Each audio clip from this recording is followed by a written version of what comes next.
از کجا؟ اگه بدونیم فاسده نمیگیریم. اگه بدونیم به شما که عرض کنم چیزی از ما میخواد دقت داشته من نمیگیریم.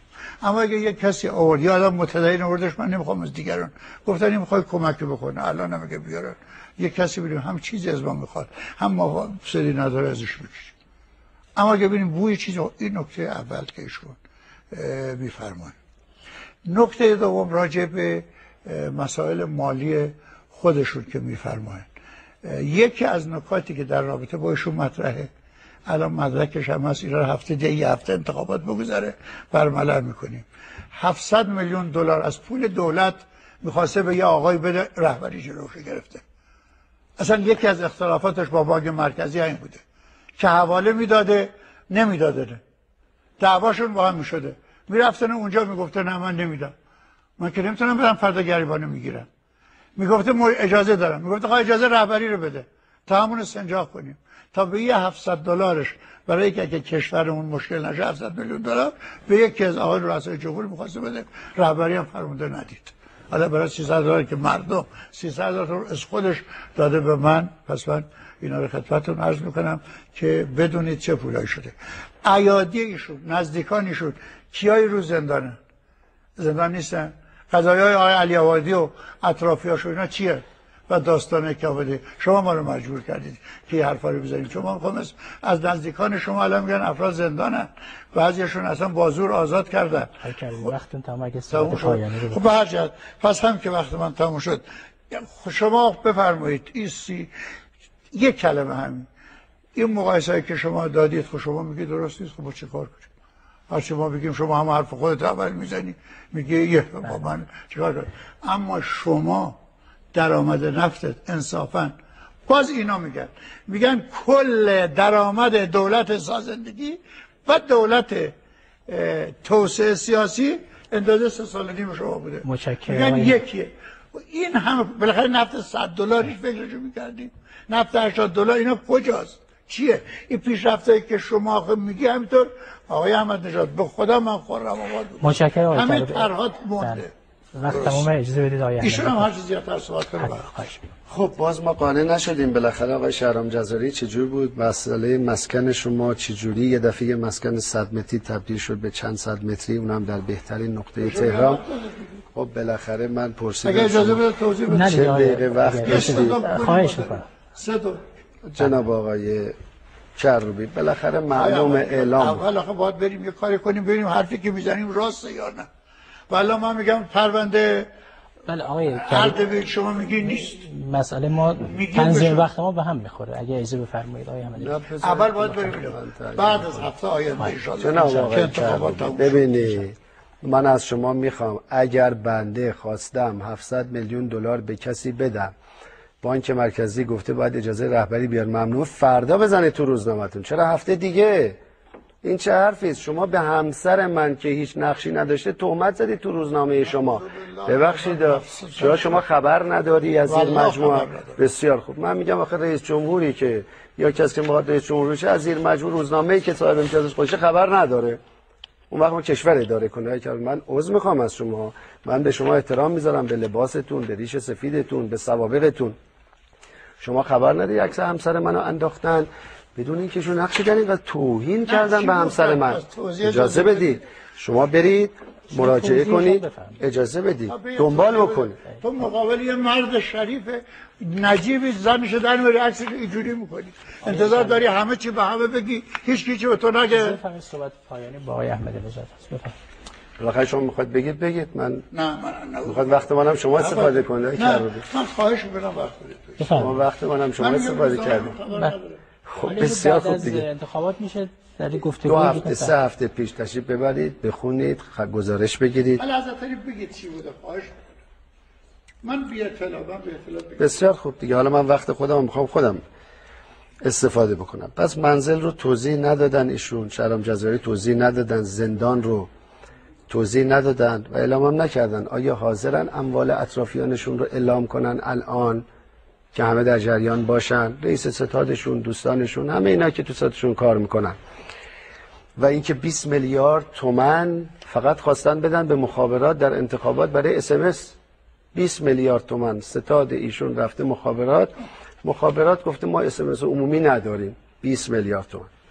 برآوردها بیش از 100 میلیارد تومان تبلیغات جناب آقای کروبی است. اینا رو بگن از کجا آوردن، چجوری آوردن، اینا رو به مردم توضیح بدن، چون الان وقتتون تمامه دیگه. شما باید به مردم توضیح بدید که چه کردید. من 3-4 تا نکته رو میگم، من 7-8 دقیقه وقت دارم.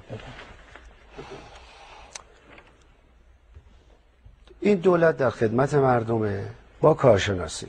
بنده بیش از 1000 ساعت خودم جلسه گذاشتم با کارشناسان اقتصادی و اساتید اقتصاد. بله 2 تا 3 تا 10 تا 20 تا ممکنه مخالف نظر ما باشن، ما این رو هیچ وقت رد نمی کنیم.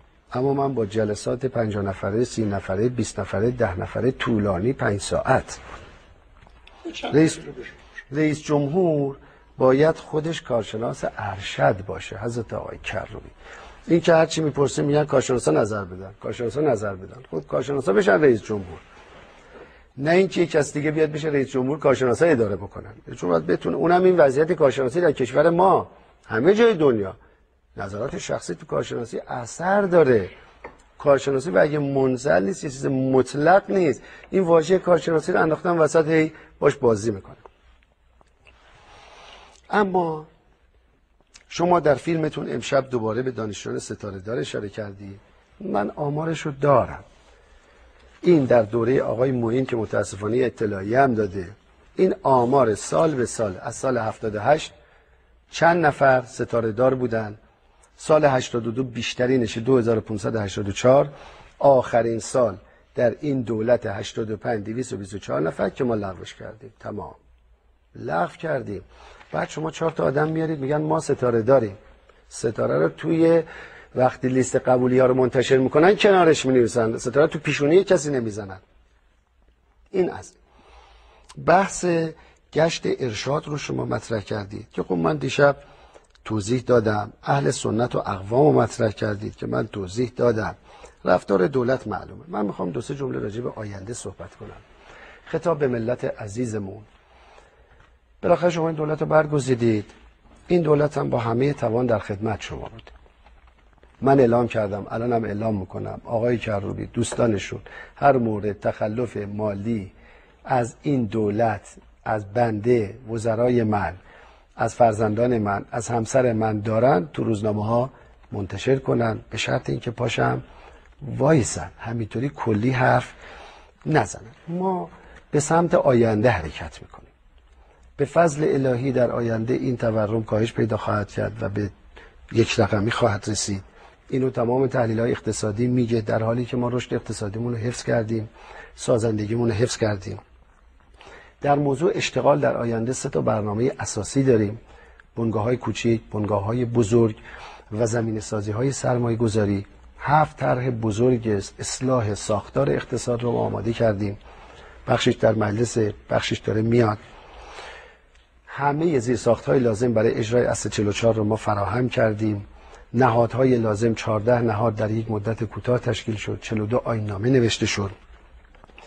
تو این دولت نشون داده شد ملت میتواند. ملت میتواند. ظرفیت‌های ملت تازه در حال شکوفایی است، در علم، در فناوری، در سیاست، در فرهنگ، در اقتصاد. و به فضل الهی دولت موانع رو برمی‌داره و پشتیبانی خواهد کرد از مردم. برای مسکن طرح‌های ما امسال به شکوفایی میرسه. مسکن مهر قرار ما قیمت مسکن رو برداریم، 99 ساله رو برداریم، تحویل بدیم. وام بانکی هم تصویب شده در بانک مسکن، واگذار میشه به خود مردم بسازن که قیمت ساخت بیاد پایین. یه امتیاز ویژه برای مسکن جوانان داریم، برای اشتغال جوانان داریم. اینها رو به فضل الهی دنبال خواهیم کرد. 4 سال دوستان هر چی خواستن گفتن، ما تحمل کردیم، ما حوصله کردیم، پاسخ ندادیم. در همین روزنامه آقای کروبی صدها تهمت و توهین زده شد، ما مطلقا پاسخ ندادیم، کار کردیم. بعضیا میگن چرا پاسخ ندادید؟ در شرایطی که کشور در محاصره نظامی دشمن بود، در حال تحریم بود، فشارهای سیاسی بود، اگر ما می‌خواستیم وارد این بگو مگوها بشیم چه اتفاقی میافتاد؟ نه این حجم سازندگی اتفاق میافتاد، نه این شاخصهای خوب رو در اقتصاد نسبت به گذشته، نه اینکه مشکل الان نداریم، الان هم داریم، ولی مشکل رو داریم کم میکنیم و نه ما هسته‌ای میشدیم و نه در سیاست خارجی به اوج عزت میرسیدیم. مسیر ما همون مسیره، در خدمت مردم، در کنار مردم.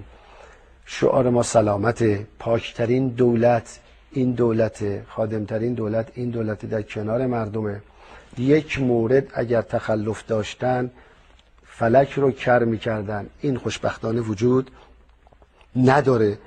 راه روشن رو ما در کنار ملت انشاءالله عالمانه، صادقانه ادامه خواهیم داد و به فضل الهی ایران باید بهترین کشورهای جهان باشد، میتواند در مدیریت جهان باید نقش اساسی و تعیین کننده داشته باشه، میتواند باید عزیزترین کشور جهان باشه، پیشرفته